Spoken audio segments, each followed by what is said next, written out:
And turning to some breaking news, we have just learned that a formal lab has confirmed the suspicion that that white powdery substance found in the West Wing on Sunday was in fact positive for cocaine. The discovery led to a brief evacuation of the White House Sunday night. We welcome everyone to today's hearing on the weaponization of the federal government. And the chair now recognizes the gentleman from the great state of Utah to lead us in the Pledge of Allegiance.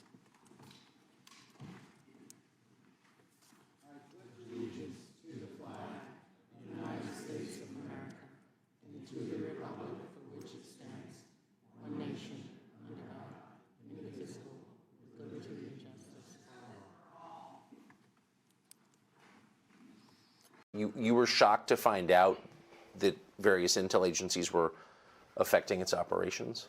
The degree to which various government agencies had effectively had full access to everything that was going on Twitter blew my mind. I was not aware of that. Would that include people's DMs? Yes. Yes, because the DMs are not encrypted. So one of the things that we're about to release is the ability to encrypt your DMs. That's pretty heavy duty, though, because a lot of well-known people, reporters talking to their sources, government officials, the richest people in the world, they're DMing each other. And the assumption, obviously, it was incorrect, but was that that's private, but that was being read by various governments? Yeah, that seems to be, yes. It's scary. Yes, it is. Pride Month controversy. Welcome to the White House. Thank you. Saying transgender activist Rose Montoya is now barred from future events. It all happened at what was the largest Pride celebration in White House history. Happy Pride Month. Montoya posting a reel on Instagram showing her at the event, shaking hands and posing for selfies with the president. Hi, Mr. President. It is an honor. Then, after Biden moved on, Montoya standing next to two transgender men who had surgically removed their breasts, all posing topless on the White House lawn. Now, let me right off the bat say, you were telling me about Epstein and this island years ago. You were telling me long before anybody, I think you told me about him before his first arrest. A long time ago, I talked about how they have these islands, they fly, they compromise children. But I learned all this from Ted Gunderson 20 plus years ago. He was in line to be the FBI director. He was the head of the FBI in Los Angeles. He was a very famous FBI agent. He even ran COINTELPRO against the civil rights movement. He apologized for that before he died in 2011.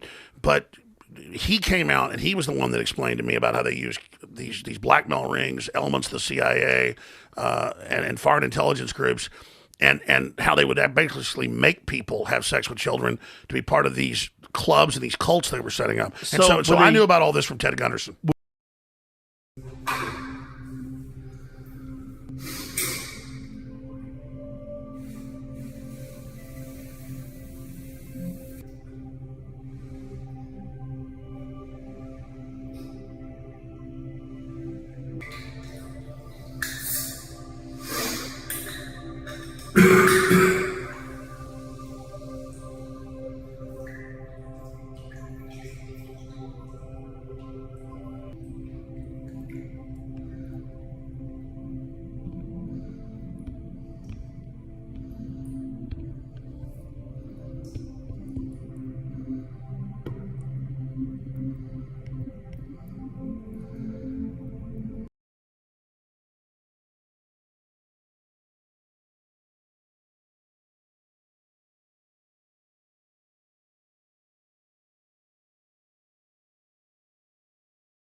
No, I just weighed the bag.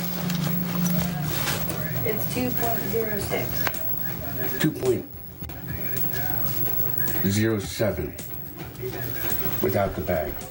So how long is 2.0? That was Hunter Biden there, filming himself. The video was one of the few pieces of content that the image board website 4chan claims to have hacked from the president's son's iCloud account. A Twitter user under the name of NJ Gloper posted the video of Hunter. It sees him filming himself with a cigarette in his mouth. He then flips the camera to film the scales in front of him. As you'd expect, the video has been making the rounds since it was put up. Donald Trump Jr. reposted the video from Benny Johnson's Twitter page and wrote, Imagine the things he decided may be a bit too much for film. Also imagine the coverage if this was me. Ian Hayworth tweeted, "The smartest man Joe Biden knows videotapes himself weighing crack."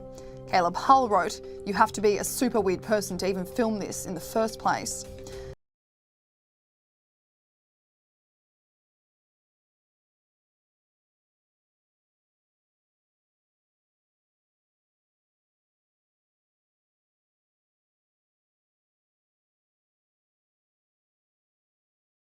You've released over 130,000 emails, which we covered last year. You've released documents. Yes. You're about to release Hunter's photos from the laptop. What actually incriminating things did you find on there? Apart from just solicitation and prostitution, there are dozens of drug deals. And remember that it's not just that Hunter Biden is a degenerate and drug user. His own father was the man in the U.S. Senate for over a decade pushing for stronger penalties for crack cocaine users. So the very narcotic that his father penalized and instituted mandatory minimums for was the exact narcotic that his son indulged in. And so it's the height of irony.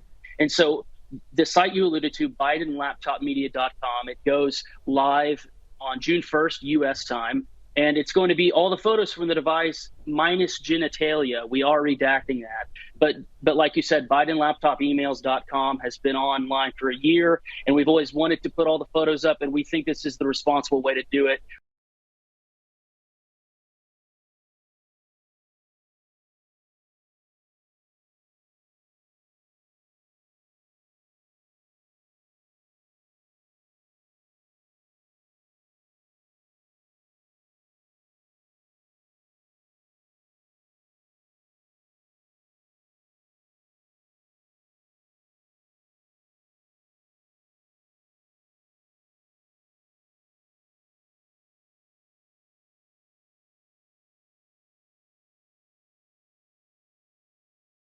Let me start with by somber or sobering.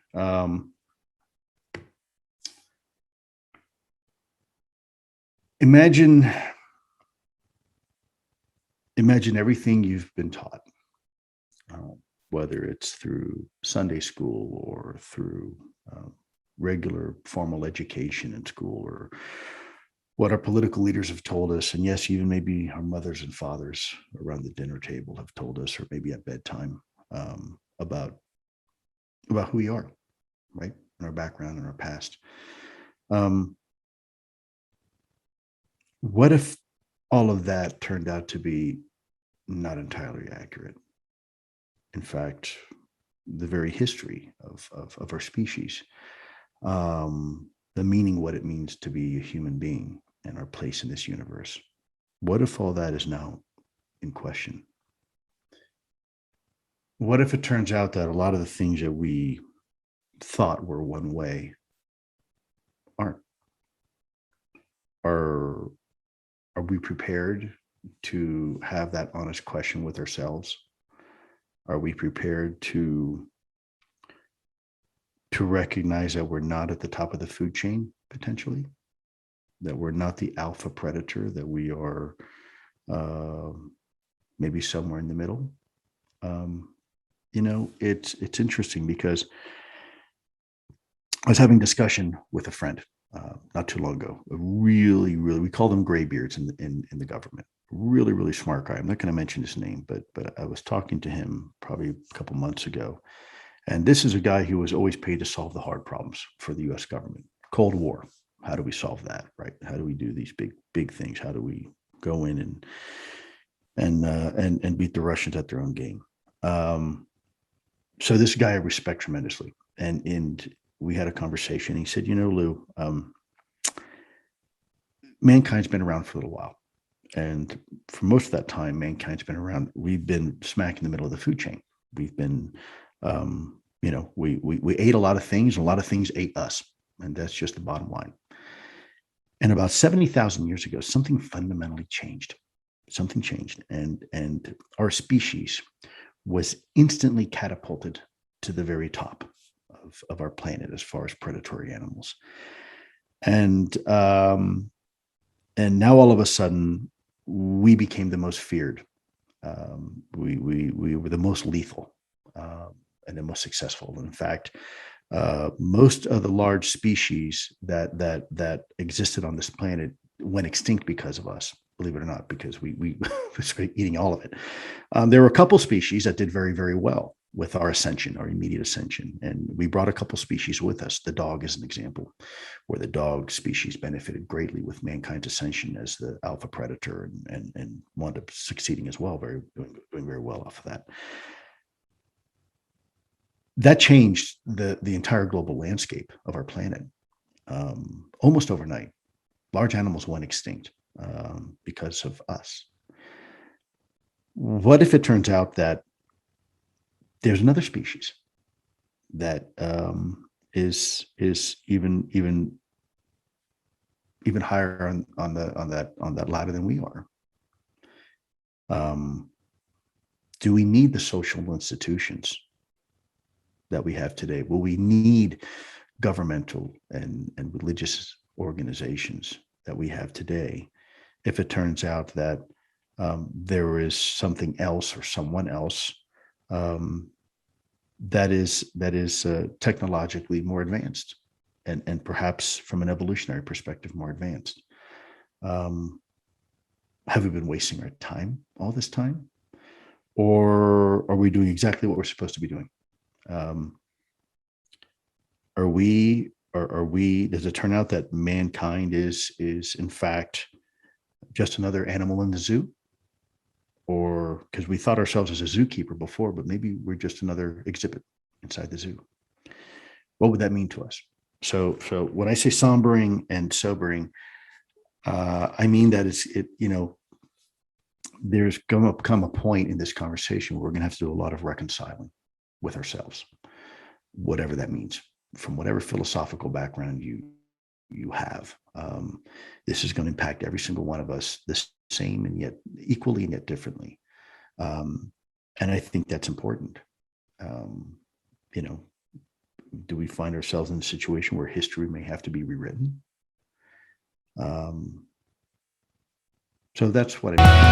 America, fuck yeah, coming again to save the motherfucking day. Yeah. America, fuck yeah.